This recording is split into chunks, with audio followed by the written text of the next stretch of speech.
This semester I did my internship at St. Francis Hospital. They have an outpatient program called the Turning Point. It moved from the main hospital to its own building on North Hamilton Street. They have a whole floor now.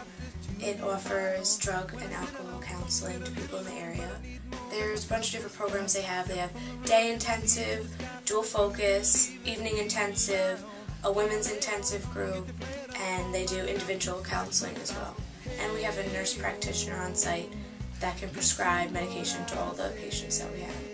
Some of the topics that are covered in the programs like day rehab or the intensive program are the way their lives have changed after they've become addicted to drugs, like the consequences they've had to face, because a lot of our patients are required by Dutchess court to come to program or by Child Protective Services to get their children back, so they're really facing some serious consequences. That's why a lot of people are very committed to the program, because they're working really hard to get back to their normal routine.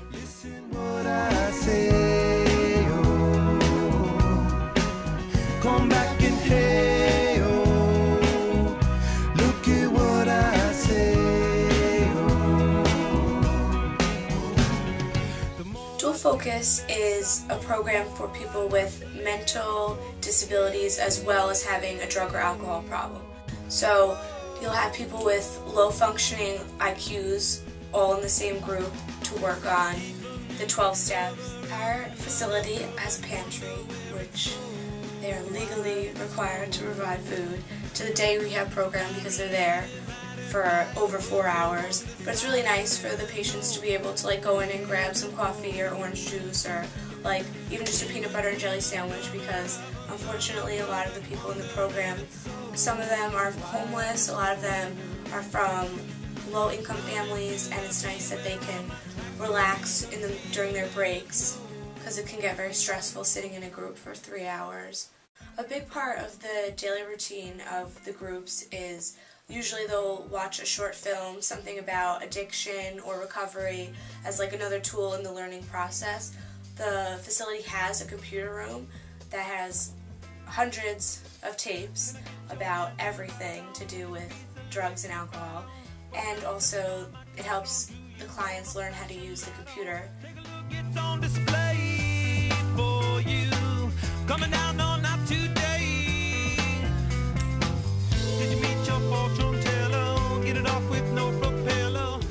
The Women's Intensive group is a group that's just of women, obviously, and a lot of them are victims of domestic violence or are in very unhealthy relationships, and most of them are living at the Grace Smith House or other shelters, and they all take buses over together, and their program's 3 days a week. They work on their codependency with their abusers, their drug and alcohol problems, and it's nice for them to be able to bond with people that have had similar experiences as themselves. Our facility works with OASIS, which is the New York State Office of Substance Abuse. Every time we have a new client come in, we have to submit them into the OASIS database so that the government knows how many different clients each facility has throughout New York State. And it's really important because we want to keep our numbers accurate, and every time there's a new person coming in or someone leaving, we need to do admissions and discharge forms, which is mostly what I was responsible for. You have to do it on the computer, which I spent a lot of time doing paperwork and faxing and clients' charts and being able to build a chart and disassemble a chart and enter new people into the system and discharge people. So I spent a lot of my time getting familiar with that area of our facility.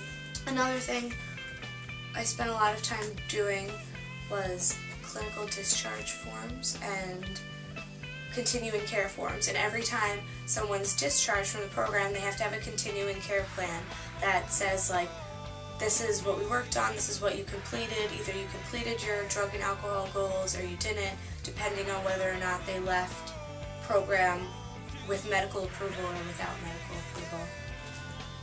I enjoyed doing my internship at the Turning Point because not only did I learn about all the different types of therapies that could be offered to people with addiction.